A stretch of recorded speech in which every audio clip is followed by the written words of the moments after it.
कृष्णा। तो आज हम लोग हितोपदेश की कहानी 5 कर रहे हैं।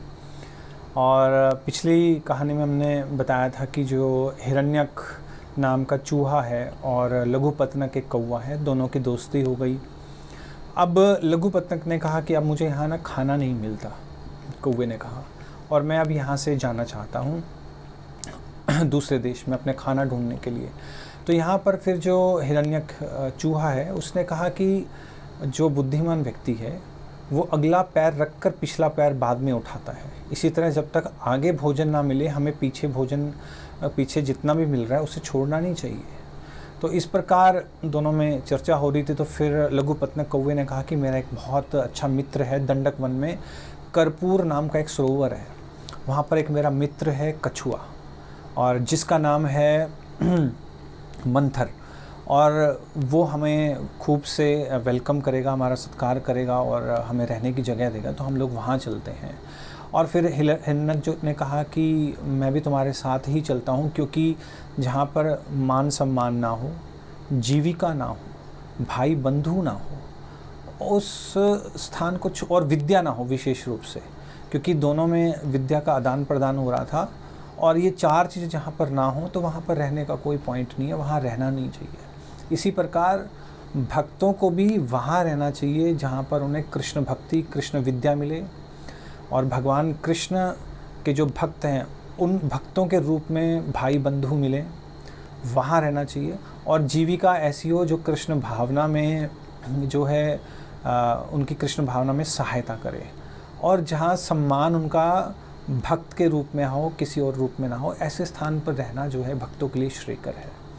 अदरवाइज़ रहने का कोई पॉइंट नहीं है, तो नहीं तो स्थान चेंज कर लेना चाहिए।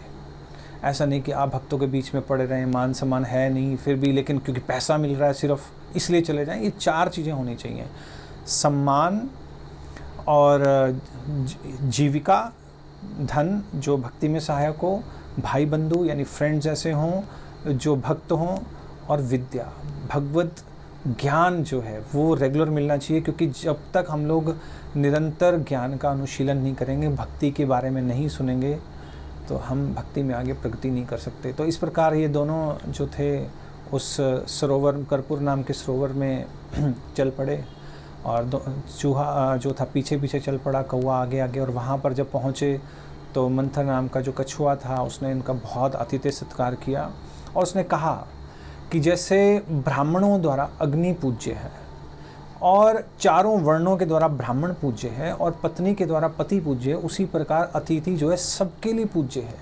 इसलिए मेरा सौभाग्य है कि मैं आप लोगों का स्वागत कर रहा हूँ। और फिर हिरण्यक ने कहा, जो कौवा कछुए का मित्र था, कि ये मेरा मित्र आया है चूहा, तो ये बहुत ही धर्मात्मा है और बहुत ज्ञानवान है, तो तुम इसका भी उतना ही सम्मान करो जितना मेरा कर रहे हो। और फिर यहाँ पर एक बहुत सुंदर कथा आती है कि फिर जो कछुआ था इसने पूछा चूहे से कि तुम्हारे आने का क्या प्रयोजन है, कि तुम ऐसे कैसे चले आए यहाँ पर। तो फिर चूहे ने कहा कि एक चंपक नाम की नगरी थी, वहाँ पर एक सन्यासी रहता था, चूड़ाकर्ण, और वो बेचारा क्या था कि दिनों दिन दुबला पतला होता जा रहा था, क्योंकि वो मंदिर से जो कुछ मिलता था तो रात को जब लेके आता था तो सोचता था कि मैं सुबह खाऊंगा, तो बहुत ऊंचा बांध के रखता था। लेकिन क्योंकि मेरे पास बहुत सारा धन था तो मैं उसकी जो खाना था उसको उछल कर खा लेता था, और बेचारे के पास सुबह तक कुछ नहीं बचता था, तो बड़ा परेशान था। तो एक बार उसका एक फ्रेंड जो सन्यासी था, वो भी क्या नाम था उसका, वीणाकर्ण आया उसके पास, और उसने जब दोनों आपस में धर्मार्थ की बातें कर रहे थे, धर्म के बारे में, तो साथ में जो ये चूड़ाकर्ण था ये बांस खड़का रहा था कि मैं यहाँ से वहाँ से भाग जाऊँ। तो उसने कहा कि ये मुझे बड़ा अजीब लग रहा है कि मैं तुमसे इतने दूर मिलने आया हूँ और तुम हो कि मेरी तरफ ध्यान नहीं दे रहे। तो उसने कहा, मित्र ऐसी बात नहीं है, असल में मैं चाहता हूँ कि सुबह अच्छी तरह तुम्हें भोजन कराऊँ, लेकिन ये चूहा सारा गंदा कर देगा, खा जाएगा, हमारे लिए कुछ नहीं बचेगा, इसलिए मैं दुबला पतला भी होता जा रहा हूँ, मैं क्या करूँ। तो उसने कहा, इतना ऊँचा भोजन बना हुआ ये चूहा कैसे खा लेता है। तो उसने कहा, ज़रूर इसके पास कोई ना कोई कारण है। तो थोड़ी देर सोचकर उसने कहा, ये जो वीणाकर्ण था, कि इसकी बिल देखते हैं, यहाँ इसने ज़रूर कोई धन छुपा रखा होगा। तो फिर वो उसके वो सारे जो थे दोनों मेरे बिल के पास आए, उन्होंने मेरी बिल को अच्छी तरह खोदा और उससे सारा धन निकाल लिया और मैं धनहीन हो गया हूँ। और धनहीन होने के कारण मेरा सारा बल जाता रहा। अब मैं उछल कर उनके भोजन तक भी नहीं पहुँच पाता, तो मेरे पास कुछ था नहीं, तो मैं भी यहाँ पर चला आया।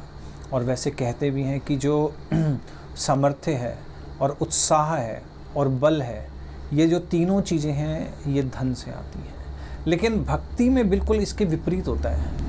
भक्ति जो करता है उसके पास सामर्थ्य, उत्साह और बल धन से नहीं आता, वो इस संसार में आता है। और संसार में धन जो है कोई लक्ष्मी जैसे चंचल है और एक जगह पे नहीं रुकती, विष्णु के चरणों में रुकती है, जैसे शिल प्रभुपाद कह रहे हैं। वैसे ही ये जो धन है चंचल है, एक बार संसार में पता नहीं इस जीवन में हमारे पास कितनी देर तक रहेगा, कितनी देर तक नहीं रहेगा। और फिर हमारा सारा जैसे अवंती ब्राह्मण का हुआ, अवंती ब्राह्मण ने फिर भक्ति की पूरे उत्साह से, वो भी गरीब हो गया तो उससे भी सब कुछ लूट लिया था, भागवतम में आता है। तो उसी प्रकार हमारा जो सामर्थ्य है, जो भक्तों का सामर्थ्य है और उत्साह है और बल है, वो धन पर नहीं टिका होना चाहिए। अगर कोई किसी का उत्साह धन पर टिका हुआ है या बल और सामर्थ्य धन पर टिका हुआ है भक्ति का, तो इसका मतलब वो बहुत ही बाह्य रूप से भक्त को इतना सामर्थ्य होना चाहिए या इतना उसका संकल्प होना चाहिए कि मैं किसी भी स्थिति में हूँ भगवान की भक्ति नहीं छोड़ूंगा। उसका उत्साह दुगना होना चाहिए। जैसे शिल प्रभुपाद का सब कुछ जब लुट गया, इवन भागवतम में आता है कि भगवान जिस पर विशेष कृपा करते हैं भगवान उसका सब कुछ छीन लेते हैं। शिल प्रभुपाद का छीन लिया। शिल प्रभुपाद वाज वेरी हैप्पी और उन्होंने और दुगने तिगुने 1000 गुना उत्साह से फिर भगवान का प्रचार किया। और जिसके पास धन है उसी के पास कहते हैं कि मित्र है, लेकिन भक्तों के साथ ऐसा नहीं है। जिसके पास भक्ति है उसी के पास भगवान है, उसी के पास सबसे अच्छा मित्र है। ये भक्तों की अंडरस्टैंडिंग है। और इस तरह से दोनों में बातें हो रही कि उन्होंने कहा कि गरीबी में मरने से, गरीबी जो है वो मरने से भी ज़्यादा बदतर है, क्योंकि इसमें हम लोग तिल तिल कर मरते हैं। और कई चीज़ों को हमें गुप्त रखना चाहिए, जैसे धन की हानि और दान, तप, अपमान और मन का संताप। ये चीज़ों को ज़्यादा बोलना नहीं चाहिए, किसी को बताना नहीं चाहिए, रहस्यों को अपने पास रखना चाहिए।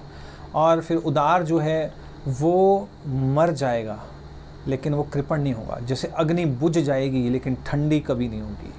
और दूसरों के पैसों से, ये आपस में उनकी चर्चा हो रही है कि दूसरों के पैसों पर गुलछर्रे उड़ाना, ऐश करने से अच्छा भीख मांगकर रूखा सूखा खाना। तो इस प्रकार फिर आगे ये जो कछुआ और ये जो चूहा है, इनमें और ज़्यादा डिस्कशंस हैं, बहुत सारी शिक्षाएं दे रहे हैं, वो हम लोग फिर अगली कहानी में करेंगे। Thank you very much. Hare Krishna. Srila Prabhupada की जय।